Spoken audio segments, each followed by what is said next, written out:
Welcome to the Low Carb Leader video version. We have an awesome guest today. Ivor Cummings just wrote a book, and we're going to be talking about the book, but we're also going to be talking about his background and why he became interested in low carb and keto and everything else. So the name of his book is Eat Rich, Live Long. Welcome, Ivor Cummings. Thanks a lot, Dan. Great to be here. All right, rather than reading your bio, which is pretty impressive, but why don't you take us through your background and how you became interested in this movement?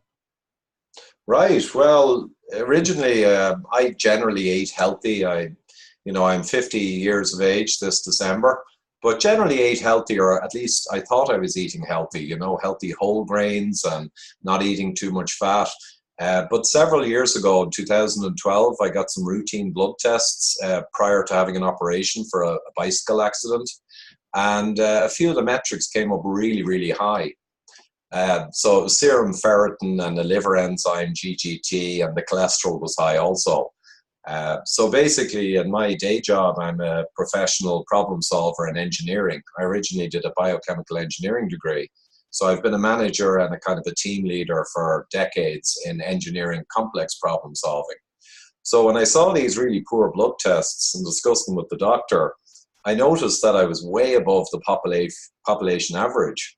And I knew instinctively, even though I didn't understand those tests deeply at this point, I realized they're really high. There's got to be a reason for that. So long story short, the doctor tried to explain to me what the reason might be and what the implications for future health were. And basically, the doctor didn't explain very well, very unconvincing. So I went to another doctor and I grilled them, interrogated them, and again, very disappointing, and a third doctor. So I realized then, look, I've got 5 children, I'm interested in health, I'm going to have to find out what this means. So I went and I researched myself back to the actual literature, PubMed, ResearchGate. I had corporate logons to all the data, and I began to research it. And within a few weeks, I narrowed down to carbohydrate metabolism, essentially. So I realized that all the healthy whole grains I was eating, I was a fiend for fruit juice, 5 a day. I used to like juice and drank quite a bit of that. And I was eating a low-fat diet. And I found out that my liver problems, my elevated serum ferritin, all of these things connected into excessive carbohydrate in the diet. All right, so going back, you just turned 50 in December. So did I. So when's your birthday? I want to see who's older.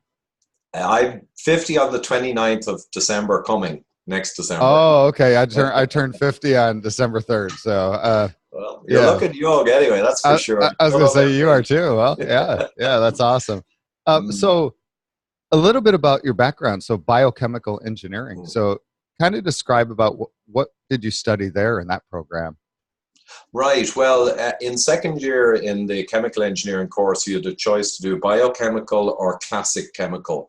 And the main difference with the biochemical is you did a couple of years of the chemistry of life was the primary text. So you went through all of metabolism, all the proteins, the citric acid cycle, and basically a high level with some depth view of all of human metabolism, the biochemistry of the human machine. Incidentally, it was my favorite subject, bar none, in the 4 years in college. So I scored pretty high in it.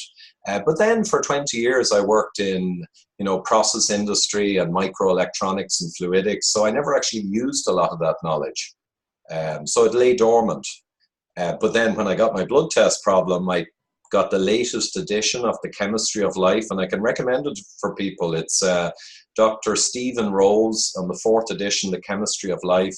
Fantastic biochemistry book for someone who's not already an expert. Yeah. So going back to your comment, we're gonna kind of walk through different aspects of your book, but I thought that 5 servings of fruit or fruit juice per day was recommended. It most certainly is recommended, but that the food pyramid is also still recommended. And amusingly, Dan, they're slightly morphing the food pyramid. So the ridiculous food pyramid with the 6 to 11 servings of whole grains and breads and pasta, that's slightly changing now, and they're beginning to back away from the kind of bad signs. but it's still a heavily carb food pyramid, and the guidelines still generally say 50 to 60% carbohydrate and limit the fat. So the vegetables, I found out, above ground leafy vegetables, cruciferous vegetables, low starch vegetables, bring some benefits. But fruit juices and excessive fruit all year round obviously are bringing in way too much easily digestible carb and causing a lot of problems, especially in conjunction with fat. So I'd question those guidelines. Yeah. So Ansel Keys, I've described this study to some of my friends, and they think like I'm kind of crazy because of the whole 7-country study and how that was kind of, I don't want to use the word manipulated, but maybe that's the right word. So kind of talk about Ansel Keys, and then in your book you talk about the way that the truth is kind of twisted, right? So how are we so off base with our diet? And kind of take us through the Ansel Keys part of it, and then lead into where we are now. Right. Okay, Dan. Well, we did in the first part of the book, we wanted to make the book addressable or accessible to ordinary people and also to medical practitioners. My co-author, Dr. Jeff Gerber, particularly wants medical professionals who are not low carb and who don't fully understand nutrition to be able to access this book and learn. But the first section, we went through a few chapters to quickly go through that story. So very briefly, yes, many, many decades ago, they knew cholesterol was implicated in heart disease. They knew that cholesterol was in the atherosclerotic plaques, the atheroma in the arteries. They had a bit of a correlation that higher cholesterol seemed to be a risk factor for heart disease, but they didn't really understand it. So there was a lot of this history of knowing there was something up with cholesterol, and high cholesterol seemed to be a problem.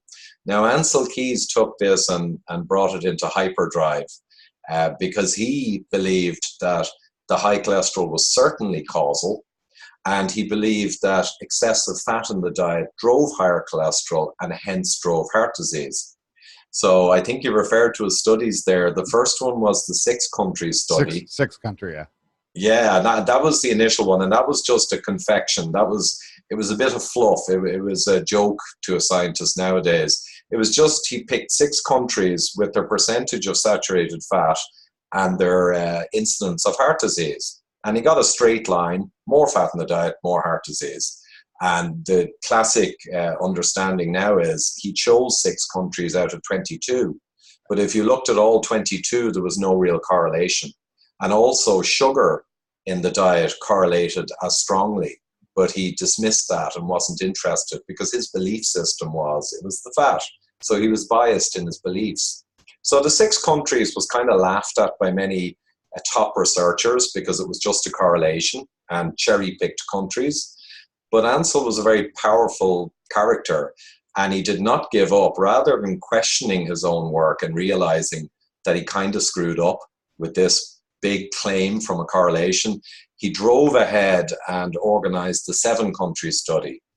Now here he tracked the people for many, many years. He essentially chose similar countries. A couple are different, but he would have known, and here's what the bias is, he would have known in advance how it was going to turn out. So it's a little bit like the 6 countries. He kind of knew that these countries would line up quite well with his theory. And again, they were chosen countries. So if you want to look at fat and heart disease and cholesterol, you must look within a country, at the amount of fat eaten by individuals versus heart disease. It'll still be a correlation, but at least it won't be confounded by the different things in different countries, their degree of industrial development, their sugar consumption, their refined carbohydrate consumption. All these confounders, if you do a multi-country study, are almost laughable now. But my favorite bit about Ansel Keys, if you cut right through the whole story and you bring his kind of 70s junk study, the 7 countries, and bring it up to the modern day, what if you did a proper version of Ansel Keys' study with 18 countries? And instead of Ansel's 12,000 men only, you actually used maybe 130,000 men and women. And you looked at modern analytics. Well, the beauty is last year, the Pure study was released, which is exactly what I described, a massive upgrade of Ansell's study. And hey presto, it came to the opposite conclusions.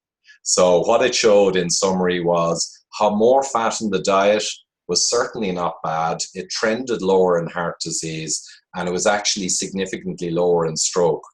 But the higher carbohydrate percentages in the diet correlated with increasing mortality. So that's the final word on Ansell studies. They were junk, and the modern, high-tech, large, similar studies reverse his findings. But we're about the same age, and I take it you grew up in Ireland, right? Yeah, absolutely. Right. And I grew up in the US, and I've seen that graph where as soon as we switched the countries to low fat, high carb, margarine, the whole grow up, wake up and eat your cereal, and the obesity rate just skyrocketed. Probably you as well. When I was a kid, nobody was overweight. I mean, and I say this, there was always that, and I hate to use the word fat, but there was always that kind of one fat kid in your school, right? Everybody was skinny. And now you look around, and we're both, it seems, in shape. And I hear a lot of people will say, Dan, you need to gain some weight. You're too thin. But in comparison relative to other people or the world, thin people kind of stand out now, right? Yeah, we're weirdos now. Yeah.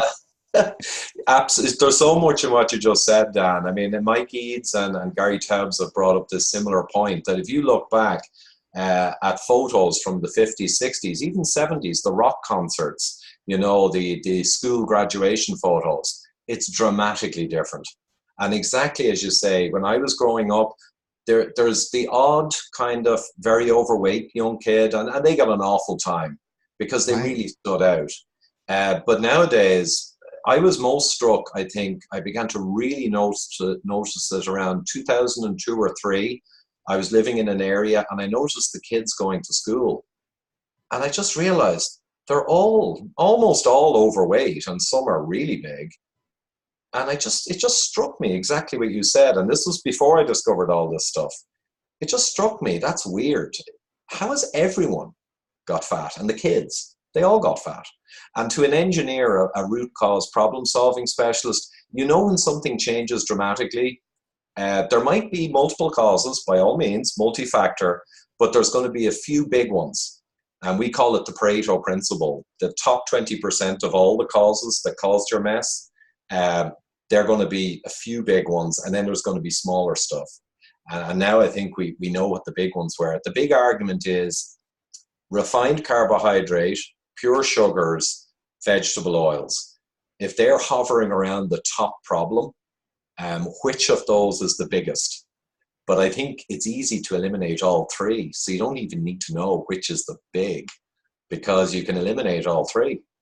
Right. Yeah, it's amazing. I just interviewed a gentleman, the podcast will be coming out, and he created keto dog food, and he spent the last 4 years researching dogs and obesity, and we have created a society of obese dogs, right? Because 60-70% of it is carbohydrates in their dog food. And so not only humans, but we've even fattened up our dogs as a society. And cats. I have a veterinarian friend, and he said the level of diabetes, cat diabetes, is incredible.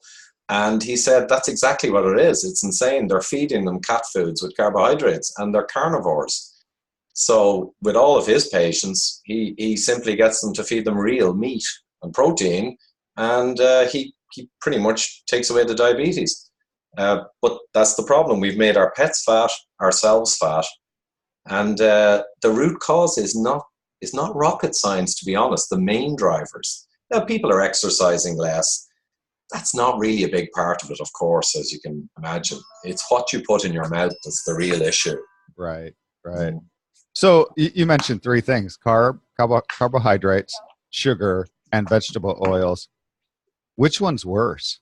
Is there a worse one? It's very hard to prove, Dan. because no one has done the human experiment to increase refined carb a certain amount, and in different people increase sugar, and in different people increase refined vegetable oils, and a mixture of all three. Because really they've been going after the fat for 50 years. All the research money has been squandered on that, which is unfortunate. So I think the refined carbohydrate, through the action of GIP hormone in the gut and hyperinsulinemia over time and liver dysfunction, is a great contender. The sugars with fructose and being refined carb, the ultimate refined carb, similar mechanisms and more, is a very good contender. But the vegetable oils is the interesting one, I think. And more it's beginning to emerge now, if you look through the science, that excessive vegetable oils in their own right are obesogenic.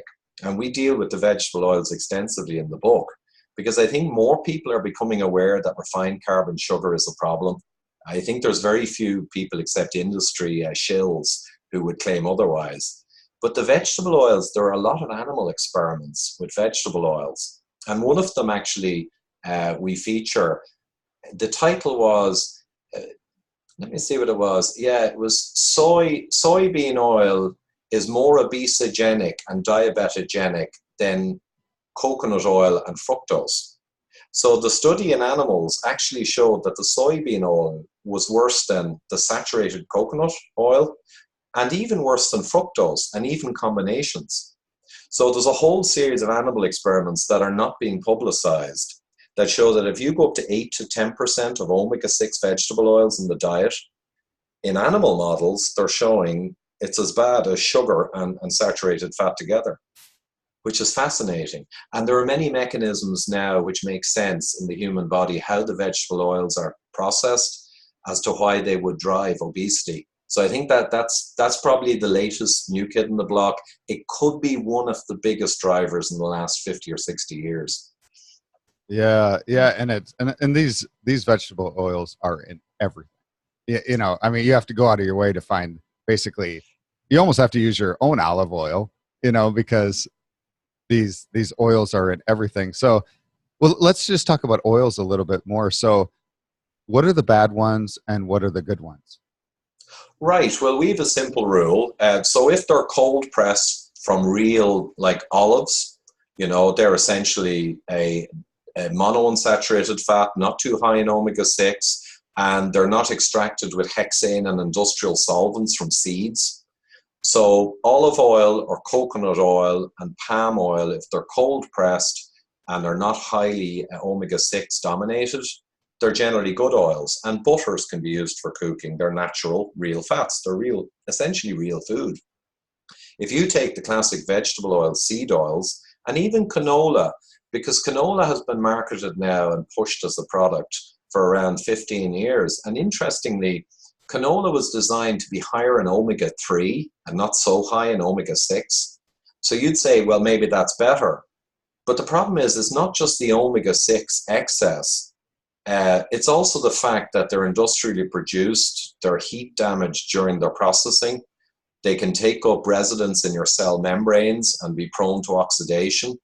So basically, it's very easy. Any industrially processed kind of seed oils, take them off the table, and any cold pressed, crushed from real food oils like coconut or palm or olive, then consider them real food.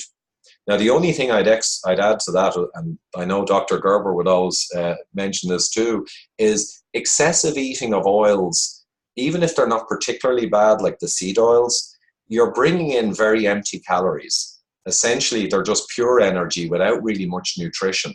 So again, myself and Jeff have another key overriding rule is everything you eat, just ask the question, is this nutrient dense? Is this full of real food proteins? You know, has it got healthy fats, vitamins, and minerals? And if you eat a lot of even healthy oils, generally they're just energy. So ideally, the calories you bring in are as nutrient dense as possible. So that's another reason I wouldn't go crazy on the oils. Right. And I know that people who follow like kind of the strict ketogenic diet, they feel that, you know, with trying to get 80% fat, they try to almost add excess MCT and olive oil and just to try to get to their macros. But we have our own fat that we can use as energy, right? Exactly. And to be quite honest, the way I look at it simplistically now, without getting into too much depth, I go in and out of keto, but I tend to always do it through fasting. So I eat high fat food with lots of healthy proteins, all real food. And when I want to push to keto, the lever I use is fasting for that exact reason, because it'll burn body fat, it brings a host of benefits, and it'll get my fat ratios up without putting energy in that I don't need, like unnecessary oils. Burn my body fat and get into ketosis that way. And the benefits of fasting we're also big into. Not as big as Dr. Jason Fung, maybe, Yeah, but yeah. we're big into it. Yeah, I intermittent fast, and I've done a couple 5-day water fasts because Thomas Seyfried did this study on like cancer prevention, and but I'm kind of laughing because maybe last week I was taking just 24 hours just doing a fast, and I shared with a friend, and I'm like, oh, I'm doing this fast, and he's like, man, that is so bad for you. What are you doing? So you mentioned the benefits of fasting, and yeah, I know the benefits of fasting as well, but talk a little bit through that of why we should not eat once in a while. Why we should Yeah, occasionally why skip we should meals. fast. Yeah, exactly. Yeah, well, skipping meals is it's part of our evolutionary heritage anyway. And one interesting thing Jason pointed out was all major religions in the world, there's huge conflicts between them, and they all have massively different ideas. But the only thing common to all of the religions, all the wisdom of millennia, is they pretty much all had fasting to enhance mental acuity and for health. And Hippocrates himself called fasting the best medicine. So there's all of this millennia of knowledge that fasting is a powerful medicine and it's great for mental awareness and all these other things, right? So it's interesting that you're right. People say, that's crazy, that's bad for you. But that's been created over the last few decades, that idea, and there's no science behind it. So fasting allows all of your hormones to settle down. So overfeeding, if you take one extreme, elevates insulin, elevates all of the systems of digestion. And it basically, if you overfeed regularly, you will push yourself into obesity and diabetes, etc. Fasting is the opposite of that. For someone who has hyperinsulinemia or insulin resistance, fasting allows all of the hormone levels to drop right down. It also enables autophagy, which is kind of like, I think Rosedale referred to it as a cellular kind of garbage truck cleanup. Right. So you basically use up for fuel old cellular components. And basically, while you're lowering your hormones, you're also burning up old material, and it's regenerative as well. So you will create new proteins and new processes while you're using up old material, essentially. Fasting is also excellent for losing weight because essentially, although we don't agree with the calories model, no one can really track their calories perfectly in order to maintain their weight, but calories do matter. So it's a lot, or I find it way better to skip meals and then really enjoy a really good nutrient dense meal, and you'll savor that meal that comes much more, but you're also cutting out calories without just trying to restrict your calories at every meal, which is a fool's game. So there's that benefit too. And I'm randomly going through them now, but I'll throw in another interesting one. A recent paper, everyone accepts that exercise has neurological benefits and general health benefits. No one would question that. But interestingly, a recent paper demonstrated that the benefits of exercise neurologically are partly caused by beta-hydroxybutyrate during the exercise state. And beta-hydroxybutyrate is what you elevate through fasting. So it shows, and I would say fasting is a form of metabolic workout. Essentially, all of the processes that occur when you fast are very similar to processes that occur when you exercise that are beneficial. And for people who are not so willing to do a lot of exercise, we got to respect that. Some people don't get to it. Fasting actually replicates the biochemical benefits of exercise and many other processes while essentially doing nothing, which can Right. appeal to some people. Yeah, great points. The autophagy part of it just, I mean, intuitively makes so much sense, even if you don't know a lot about fasting. If you just kind of get out of your body's way and let it kind of do what it's supposed to do. But yeah, I mean, that's actually autophagy is like one of the main reasons. Well, that Mm. and insulin, to reduce it is the reason I do it. And I've read though that autophagy really doesn't start until the 72-hour mark. Have you found that or? That is certainly, and that's why Seafried says, a few times a year do the full 5 day. And I think there is merit in that the processes really get kicked in, maybe beyond 2 days or so. I haven't actually gone beyond 36 hours, would you believe? And I will at some point. So I think if you really want to get into autophagy, or if, say, I had a cancer problem and I really wanted to turn the screws on, I think I'd go there. But for the moment, I feel in conjunction with a really healthy, low carb, healthy fat diet, and doing other things right, like sun exposure, stress management, sleep, vitamins, minerals, magnesium. By doing a lot of things right, I just think 24 to 36-hour fasts are probably enough added to that to keep you in a very healthy state. But I agree, the evidence does show that the major autophagy kicks in, at longer periods. Do you take anything while you're fasting, black coffee or tea or anything? I actually do. Coffee is controversial. There's talk about coffee disrupting a fast. I haven't seen compelling evidence. I like to have coffee and even a touch of cream in the coffee, and I still consider I'm fasting, just cream to sweeten it, very few calories. So I generally use coffee. So all I'll have, and interesting as well, Dan, if I'm going on for a major event speaking and I want to be at my top performance, I generally 24 to 28 hours before I go on stage, I eat nothing, but I do just have coffees, maybe with a dash of cream.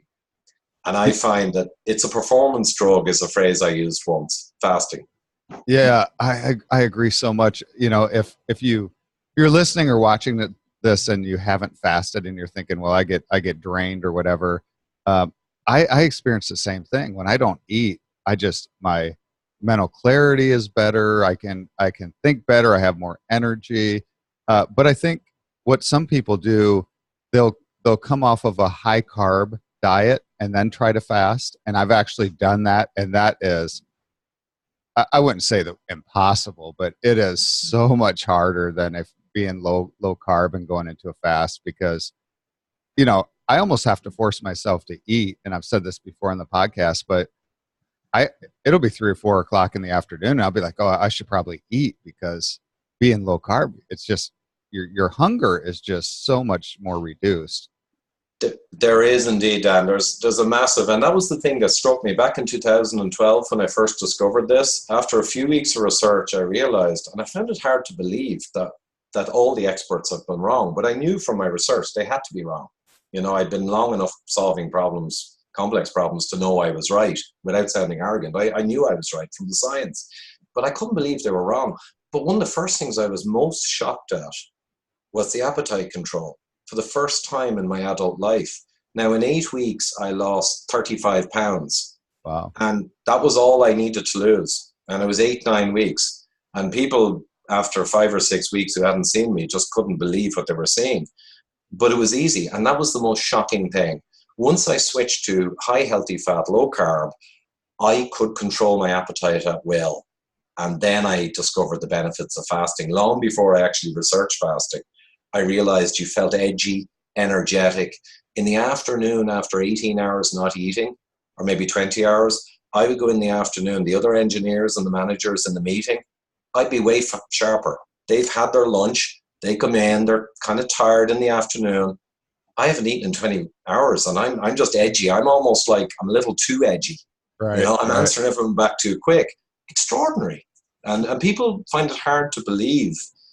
And it sounds like woo, and this sounds crazy to an average person, but it's a fact. And that's simply, it's a fact. Yeah.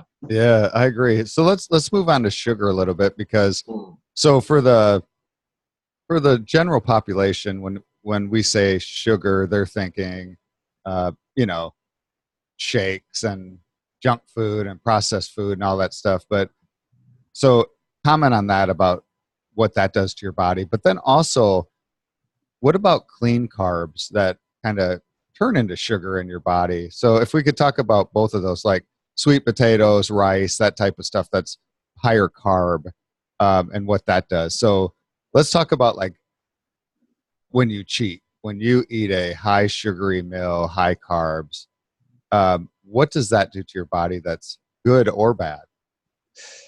Yeah, that's a good one. Well, in terms of cheating, I'd say, Dan, the problem is if you are a low carb person and you stick with it, when you do step outside and cheat, you'll tend to get a disproportionate rise of glucose in your blood because your insulin response will be relatively low.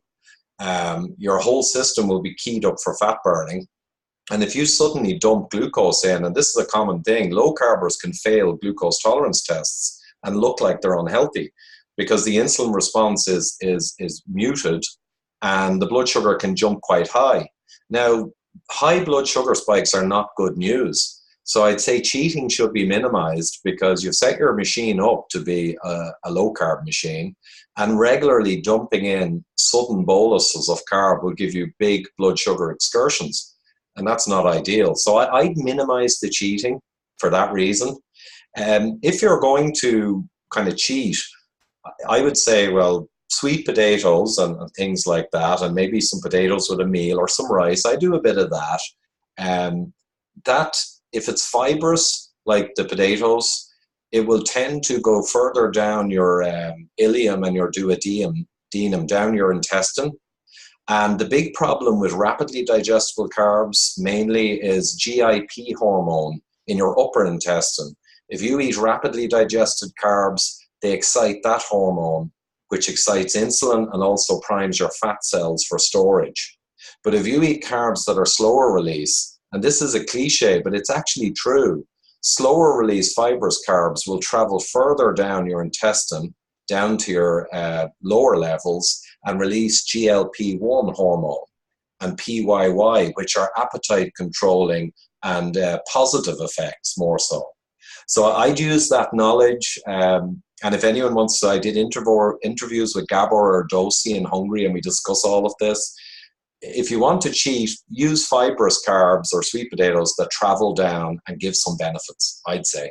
Yeah, I measured my ketones a lot and blood glucose and all that, and I kind of was doing this experiment, and I would like drink a chocolate shake and then do it, and then my glucose would rise. But Rob Wolf talks about this in his book too. It's the same way. I ate white rice and then measure my blood glucose, and I'm around 70 or 80, typically low carb, and it spiked to like 180. Like that's so.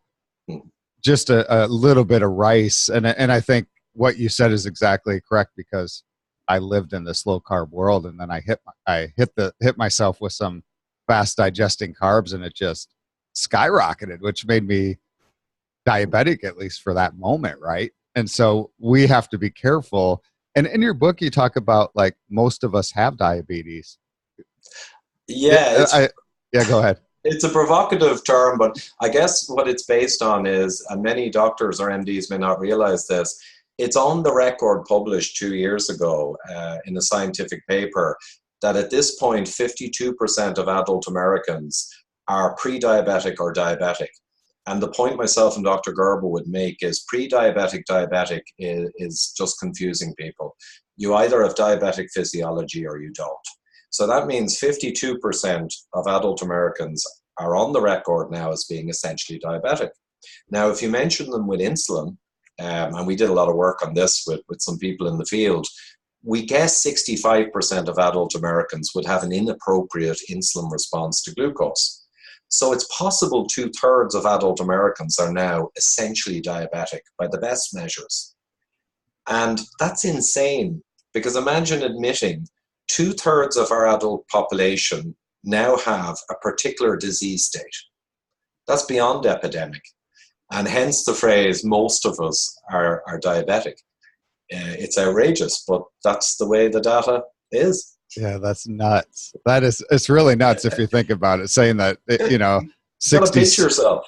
That's incredible. 60, 70% of, you know, whatever country, maybe the world. I mean, you see that these countries that I use the word Americanized because it seems like we have really high obesity here, but they come over here and the studies show, like I read a study that Japanese women, the breast cancer rate increases when they come and start eating our type of food. And, you know, 60, 70% are now diabetic or pre-diabetic. That's incredible. That's incredible. It's incredible, and diabetes, or you can call it type 2 diabetes, you can call it insulin resistance syndrome, metabolic syndrome, all the different names they have to just confuse people, or pre-diabetic. A paper came out recently, it was sent to me, I was surprised I didn't have it, and it said the metabolic syndrome, it is much bigger than you think, by a team. I think it was a Canadian team. But essentially what they did was they realized, well, metabolic syndrome has different criteria all over the world. So it's the big waist, the high blood sugar, the low HDL, you know, the high blood pressure. They've got these, if you have 3 out of 5 of these criteria, you've got metabolic syndrome. But really, metabolic syndrome is hyperinsulinemia, insulin resistance syndrome, which is type 2 diabetes. So this team went and they looked at all the papers on metabolic syndrome. They got 600. They got it down to 50 or 60 where insulin was actually measured, because they don't even measure insulin as part of the metabolic syndrome, even though it is the insulin syndrome. It's crazy. And out of those papers, they looked at all the different diseases that were connected to metabolic syndrome. And they looked at when insulin was measured, was insulin an important factor in that paper? And basically around 56 out of 60 papers, insulin showed up as a big important factor. And the diseases were cancer, cardiovascular disease, obviously, heart attacks, some autoimmune diseases, and a whole series of other modern chronic diseases. And insulin was sitting in there in nearly every paper as relevant. And they just were saying in the paper, we're not measuring a hyperinsulinemia, and yet it's connected to just about every disease there is. Right. I love the phrase that, you know, food is information rather than, it's food is energy, but food is information. That's kind of how I think through things now when I'm getting ready to eat. You know, I'm thinking like, what is this doing to me at the cellular level? You know, what is this providing to my body as information or energy? And, you know, that seems to help me choose better food choices, because you get a chocolate shake from a ice cream place. That's not good information. It might be good energy for like a moment, right? A moment. That food is lying to you. yeah, exactly. So Yeah, that just kind of helps me think through it. But this is fascinating. But I want to talk about your book. So you had all this knowledge, and then what made you decide to write a book with Dr. Gerber? Right. Well, actually, I began to write a book back in around 2015. And then I got Dr. Gerber on board because I think it's really important. Well, he was interested in the project, and it's important to have an excellent clinical practitioner as part of the book, because no matter how much research you've done, and he had done similar research to me, people will still wonder, yeah, but what would a doctor say? So I asked Jeff, could he come on board, and he got into the project full tilt. But then we got a professional editor, and we spent more time researching. And it always seemed like we wanted to do a little more work before we finalized. So eventually it took longer.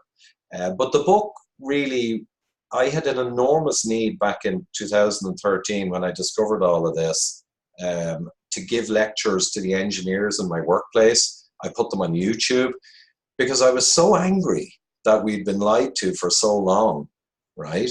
And it was just crazy. It was insane. So I began to lecture, put them on YouTube, and that's where Dr. Gerber found me. So he found me through my video, The Cholesterol Conundrum, one of my most well-known lectures on YouTube, and he wanted to collaborate. And eventually that became working together on the book as a major vehicle to get the message out there. So another thing is I'm being supported by an Irish entrepreneur, David Bobbitt, and he had a near-death experience with cardiovascular disease. and he discovered he had enormous disease through the calcification scan. So he has a passion to get the message out that the calcification scan, the CAC score, is a simple $100 test that measures the disease in your body, and it blows away the risk factors in terms of telling you if you have disease. So he supported us with the book to get a professional editor, and we got a Victory Belt Publishers, and we also feature in the book that technology as well quite highly, because if you don't measure it, it don't get fixed, and the calcification scan is the ultimate measure of your disease level to motivate you to fix it with the nutrition where we explain. Yeah, your book looks great. How long did it take you to write it and to get it from I won't say from concept, because that happened a long time ago, but once you started actually writing and and partnering with Dr. Gerber, and was it a year or a couple years? It was the first pass back in 15. I told my supporter I can write a book, I think, in 6 months. And I blasted out, I think, 100,000 words book in 6 months. But it was very raw and very rough and very angry. And then, as you can imagine, and then what happened was with Dr. Gerber and Tom Miller, our professional editor from Carroll Mann Agencies in New York, we actually got together and said, okay, we got to write this so it's accessible to people, mainly in the American market, Canada, and we've got to write it professionally. So I'm a pretty good writer, but I was writing from the heart, and it was too complex. Long story short, Dan, we spent around a year rewriting it, including a whole load of new research. We got a professional chef, Ryan Turner, to come on board and do 50 plus low-carb keto delicious recipes in full color, high-definition photos for everyone. And we made it into a project to create a really good book that would cover all the science, carb, fat, protein, a chapter on cancer to explain how that links into all of this nutrition and food as information, and fasting and behaviors, environment, and all the vitamins and minerals that are most important and why. And basically get everything into one volume with the recipes professionally done. And I think that's what we've achieved. So we have 150 reviews on Amazon, and 99% are 5-star. There's 1 or 2 3-stars, and I'm happy with that because we put our back into it. Yeah. So the name of the book is Eat Rich, Live Long.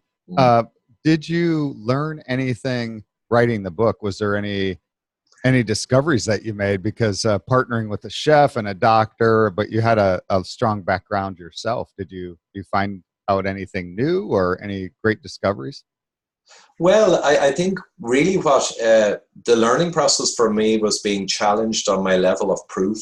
So my original editor and then Victory Belt's editor went through every single paper referred to and every point I was making and challenged it for clarity. So Aaron was the editor in Victory Belt and the main person I dealt with, and Tom Miller. And working through it then, they challenged everything where there was not clarity, where it was not, the flow did not go well, where some readers might not quite get what I was saying, and challenging the papers I referred to, whether they really did back up the point. So there was a huge learning in how to communicate to the masses. In terms of actual technical learnings, myself and Dr. Jeff, we wrangled a lot on the different types of people. So the slim insulin sensitive, the slim insulin resistant, the overweight or obese insulin sensitive, and insulin resistant. And we debated a lot what were the best strategies for those people. Should you focus more on low carb and going really low carb if you have a challenge losing weight? Or should you focus more on fasting and just keep your carb moderately low, but focus on meal skipping and muscle building if you're an insulin sensitive overweight person? And should you go higher protein for appetite management and satiety, and do more meal skipping for an insulin sensitive person? Like we said earlier, you need to burn your body fat. So we debated a lot around that, and I think that's where we came to a common understanding, and we described it in the book, the best approach for different types of people in weight loss, because we're mainly focused on heart disease and chronic disease avoidance and longevity. But we understand that a huge part of the market out there is interested in that. Of course they are, but they really are also fixated on body weight, and that is a huge issue. So we really put a lot in there around weight management and weight loss, because it's just really important to so many people, as well as the longevity and staying healthy and vibrant to your very late decades. Yeah, that's awesome. That's awesome. So in our closing moments, is there any tips you would like to share, that so maybe somebody is listening to you for the first time and maybe doesn't really do the low carb lifestyle, and what would you recommend? Right. Well, my YouTube channel is a place that you can graze and browse. I give everything for free. I have over 1 million views now, and they're growing fast. I do interviews all around the world with experts, and all of them have something to offer. So you could graze through that. I think I've also given the Widowmaker movie on the calcification scan is free to watch now. So you can Google my name and Widowmaker and find that's a fascinating movie, Yeah. which is big budget, with Gillian Anderson narrates it. It's top class, fascinating story of intrigue. And I guess Dr. Jeff, Denver's Diet Doctor, his website also has a lot of links to really good information. So that's just some thoughts on links, but I guess the show notes as well can have a few links in there. Yeah, absolutely. Well, this has been almost an hour, so this has been a great interview. Wow. Well, congratulations on your book. It's great, and congratulations on your 1 million views on YouTube. I was looking through some of your videos, and yeah, you have some high viewing numbers. So congratulations on that. Thanks for that, Dan. Yeah, should we keep? It's all to save the people. There's no real financial interest in books or this. It's genuinely kind of philanthropy, to be honest. It sounds corny, but it's true. Yeah, that's awesome. Well, Ivor, thank you so much for sharing everything today, and good luck on your book launch. And where can they find your book, actually? Oh, of course. So we don't have an Eat Rich, Live Long website, but you just Google that. You'll get Amazon.com.ca.co.uk. So all over the world, you can get an Amazon. It's also in Costco for the last few weeks. It's in Costco in the US, and should be in Barnes and Noble. And, I heard it came out on iBooks recently. Someone mentioned that, I didn't know, but it came out in some kind of iBook format. Yeah, I just Googled it right before we talked, and yeah, Amazon, Barnes and Noble, and yeah, it came up on iTunes. So it's there. Yeah, so you can buy it anywhere. Great. So all 5-star reviews, bar there's one vegan guy, no disrespect to him, but he's the 1-star review, and I think you should read that one for fun. Yeah, there's always a 1 star. Yeah, has to be there. Very good. All right, Ivor, thank you so much for being on the show today. This has been a great interview. I very much appreciate it. No, thanks a lot, Dan. Really appreciate being on, and thanks a lot. Good luck. Yeah, thank you.